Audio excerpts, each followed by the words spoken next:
अस्सलामुअलैकुम व्यूवर्स, कैसे हैं आप सब। उम्मीद है आप सब खैरियत से होंगे। आज मैं आपको बताऊंगी कि कंप्यूटर प्रोग्राम को कैसे सॉल्व करना है। कोई भी प्रोग्राम हो, सबसे पहले देखना है उसकी स्टेटमेंट में क्या लिखा है। यहाँ पे लिखा है write a program that inputs 4 numbers and calculates the sum average and product of all the numbers. यानी आपको एक प्रोग्राम लिखना है जिसमें आपने 4 नंबर इनपुट करने हैं और उन पे सम और प्रोडक्ट को मालूम करना है और उनकी एवरेज निकालनी है, यानी औसत निकालनी है। सबसे पहले प्रोग्राम को स्टार्ट कैसे करना है, हैश इंक्लूड लिखना है जो सब डायरेक्टरी है जिसके अंदर स्टोर होगा। एंगल ब्रैकेट्स में लिखना है studio.h, एंगल ब्रैकेट्स को क्लोज करना है, यानी स्टैंडर्ड इनपुट आउटपुट फंक्शन जिसके अंदर इनपुट आउटपुट फंक्शन स्टोर होते हैं। इस हेडर फाइल के अंदर सारे इनपुट आउटपुट फंक्शन के स्टोर होते हैं। नेक्स्ट लाइन पे लिखना है hash include angle bracket conio.h, यानी console input output function. Console input output function के अंदर भी इनपुट आउटपुट के फंक्शन होते हैं, लेकिन इनमें क्लियर स्क्रीन का फंक्शन और गेट सीएट का फंक्शन होता है, इसलिए हम ये इंक्लूड करते हैं। अगर हम इसको इंक्लूड नहीं करेंगे और वो दोनों फंक्शन यूज़ करने की कोशिश करेंगे तो कंपाइलर हमें एरर दे देगा, क्योंकि वो ज़ाहिर है स्टोर ही इसके अंदर है, तो इसके बगैर हम उसे बिल्कुल भी यूज़ नहीं कर सकते। नेक्स्ट है वॉइड मैन, जिसके अंदर प्रोग्राम की बॉडी स्टोर होगी, मैन फंक्शन जो होता है। इसके लिए सबसे पहले हमने करली ब्रैकेट को स्टार्ट कर लेना है। स्टार्ट करली ब्रैकेट नेक्स्ट लाइन पे लिखना है integer a, b, c, d, sum, product, semicolon. यानी हमने 4 वेरिएबल्स ले रहे हैं अकॉर्डिंग टू द यूज़र, यानी यूज़र को क्या करना है, कंप्यूटर ने क्या कहा है कि आपने 4 नंबर इंटर कराने हैं जो यूज़र ने परफॉर्म करने हैं। 4 नंबर के लिए हमने 4 वेरिएबल्स ले लिए हैं a, b और c और d, और उन पे सम को भी परफॉर्म करना था और प्रोडक्ट को लिए, इसलिए हमने वो दोनों ले लिए हैं, सम और प्रोडक्ट की वेरिएबल्स। और इंटीजर जो है ये डेटा टाइप है जिसके अंदर डेटा स्टोर होगा। अब ज़ाहिर नंबर जो होते हैं वो इंटीजर ही होते हैं और सम और प्रोडक्ट वो इंटीजर नंबर्स पर ही होंगे, इसलिए हमने इंटीजर इसकी डेटा टाइप ले ली है। एंड पर इसको टर्मिनेट कर दिया है सेमीकोलन से। अगर हम ये नहीं लगाएंगे तो ये स्टेटमेंट एंडमेंट नहीं होगी, जो कि बाद में हमें एरर दे देगी जब कंपाइलर चेक करेगा। नेक्स्ट है फ्लोट एवरेज। अब एवरेज जो होती है, औसत जो होती है वो पॉइंट्स में आती है, यानी इशारियों में आती है, इसलिए हमने उसके लिए फ़्लोट की वैल्यू ली है, क्योंकि डेटा टाइप्स के मुताबिक डेटा उनके अंदर स्टोर होगा।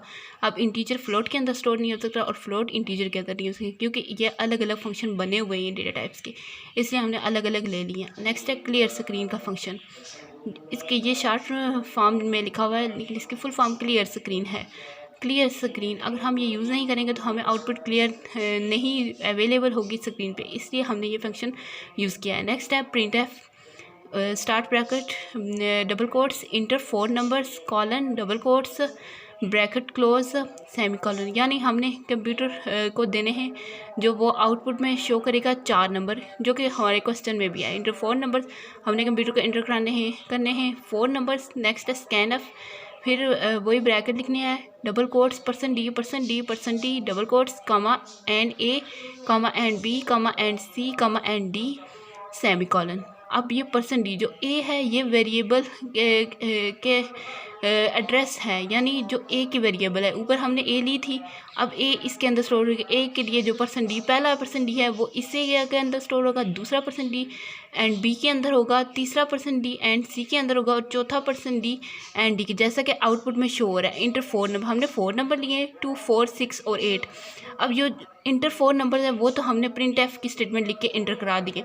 अब जो 2, 4, 6, 8 हैं वो अगर हमें चाहिए, अब ज़ाहिर उन्होंने कहा कि यूज़र ने देने ये 4 नंबर, अब हमने उसे दिए हैं, पर जब तक हम स्कैन ऑफ की स्टेटमेंट नहीं लिखेंगे तो वो कैसे शो करेगा, क्योंकि कंप्यूटर तो वही समझता है जो हम उसे बताते हैं। ज़ाहिर वो मशीन है और वो वही करेगा जो हम उसे इंस्ट्रक्शन देंगे, इसलिए हमने उसे इंस्ट्रक्शन दे दिए, तो पहले आउटपुट की लाइंस वो ये शो करेगा जो हमने उसे दी है। अब नेक्स्ट है sum is equal to a जमा b जमा c जमा d सेमीकोलन, यानी a जमा b, a b c d को जमा कर देना। a b c d की वैल्यू क्या थी, यहाँ पे तो हमने सिर्फ इंग्लिश में शो कराना है।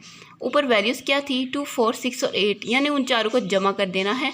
सम ऑफ ऑल नंबर्स 20 आ गए। अब 2 जमा 4 जमा 6 जमा 8 करें तो 20 होता है, इसलिए ऊपर 20 शो हो रहा है, वो नेक्स्ट लाइन में होगा, बट वैसे मैं आपको समझाने के लिए बता रही हूँ। फिर नेक्स्ट है product is equal to a multiply b multiply c multiply d सेमीकोलन। प्रोडक्ट क्या होता है, मल्टीप्लाई करना होता है, इसलिए a multiply b multiply c multiply d, यानी वो कंप्यूटर चारों वैल्यूज़ को मल्टीप्लाई कर देगा। 2 को 4 से करेगा, 4 को 6 से करेगा, 6 को 8 से करेगा, फिर जाके हमें उसका आउटपुट मिलेगा। नेक्स्ट है average is equal to sum divided by 4.0 semicolon. Sum क्या आई थी हमारी 20 को अब डिवाइड कर देना है 4.0 को और हमारे पास एवरेज आ जाएगी, जैसा कि हम मालूम करते रहते हैं। नेक्स्ट है print F start bracket double quote sum of all numbers colon percent D N जो होगा वो न्यू लाइन के लिए होगा, यानी इसके आउटपुट हमें नई लाइन पे शो। अगर हम इसे यूज़ नहीं करेंगे तो वो नई लाइन पे नहीं जाएगा, बल्कि अगट्ठा गड़मट कर देगा, कुछ समझ में भी नहीं आएगी। इसलिए हम न्यू लाइन के यूज़ करेंगे। कॉमा सम, अब ये जो सम ऑफ ऑल नंबर्स है वो ऊपर हमें आउटपुट में शो हो रहा है। ये सम ऑफ ऑल नंबर्स क्या है 20 के लिए। अब 20 स्टोर कहाँ होगा, इसलिए हमने यहाँ पे सम लिख दिया है।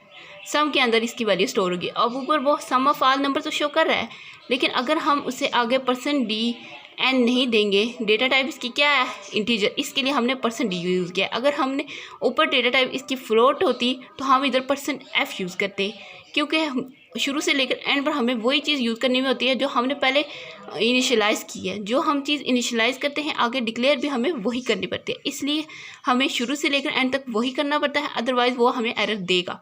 सम यूज़ कर दिया ऐसे। फिर नेक्स्ट है प्रिंट एफ की स्टेटमेंट। प्रिंट एफ में भी ऐसे लिखना है product of all numbers percent D new line product जो मैं आपको पहले बता चुकी हूँ कि प्रोडक्ट मालूम कैसे करना है। प्रोडक्ट के लिए a multiply b multiply c multiply d, ये तो हमने सिर्फ प्रोग्राम लिखे हैं, ये हमें शो है, लेकिन कंप्यूटर पीछे क्या परफॉर्म करेगा, वो हम जो उससे वैल्यूज़ देंगे वो उनको मल्टीप्लाई कर, तभी तो हमें रिज़ल्ट मिलेगा। इसीलिए वो पीछे परफॉर्म करता रहेगा। हमने ये लिखना है, ये जैसे प्रोग्राम लिखा है हमने एज इट इज़ इसे लिखना है, अदरवाइज़ वो एरर देगा। हम इसमें कोई भी गलती नहीं कर सकते, वो छोटी सी गलती पर भी एरर दे देता है। अगर कहीं पे स्पेस नहीं आती और हमने दे दिया तो तब भी वो एरर देगा, इसलिए इसका बहुत ज़्यादा ध्यान रखना पड़ता है। प्रोडक्ट नेक्स्ट है print F average of all. अब हमने एवरेज मालूम की है, एवरेज के लिए हमने क्या फ्लोटिंग ऊपर हमने फ्लोट लिया था, इसलिए अब हमने परसेंट 5.2 एफ यानी 5.2 फ्लोट इसके स्पेसिस होंगे। 5.2 क्या है स्पेसिस, ये जो मैंने बनाए हुए हैं खाली डब्बे से, ये इसके स्पेसिस होते हैं जिसके अंदर ये स्टोर होता है। अब क्या है 5.00 हमारी एवरेज आई है ना, तो अगर हम ये अब इसकी स्पेसिस कितनी है 5। अब हमारी मर्ज़ी हम जहाँ मर्ज़ी से लिखें 5.00, यानी इसका यह मतलब है 5.2f का मतलब यह है कि इशारिये के बाद 2 डिजिट्स होने चाहिए और टोटल इसके 5 होने चाहिए। जैसा कि ये जो मैंने स्पेसिस डाली हुई इसमें शो हो रहा है कि ये पूरे 5 आने हैं और इशारिये के बाद 2 ही डिजिट्स लिखे गए हैं, इसलिए ये हमने यूज़ की है ताकि 2 ही शो हों। और इसकी डेटा टाइप क्या थी, हमने फ्लोट ली थी। एवरेज आगे शो करना है क्योंकि एवरेज इसमें स्टोर होगा। ये जो सम प्रोडक्ट और एवरेज हैं ये इनकी स्टोर होने वाली जगह हैं। अगर हम इधर ये नहीं लिखेंगे तो ये स्टोर कहाँ होगा, वो फिर हमें एरर देगा, क्योंकि कोई भी चीज़ होती है वो किसी के अंदर स्टोर होती है। ये तीनों फंक्शन है, इनके अंदर ये स्टोर हैं चीज़ें, अगर हम इन्हें इंक्लूड नहीं करेंगे तो वो हमें एरर दे देगा। नेक्स्ट है गेट ch का फंक्शन, उसे भी ऐसे क्लोज करना है, सेमीकोलन डाल के ब्रैकेट क्लोज कर देनी और अब हमारे पास आउटपुट आ जाएगा। अब जैसे ये आउटपुट लिखा है हमें एज इट इज़ मिलना चाहिए। आई होप आपको मेरा ये लेक्चर समझ आ गया होगा, उम्मीद है आपको अच्छा लगा होगा। अगर आपको मेरी वीडियोस पसंद आती हैं तो लाइक कर दें और सब्सक्राइब कर दें और बेल आइकन को प्रेस करना बिल्कुल ना भूलें। अल्लाह हाफिज़। आज के लिए इतना ही।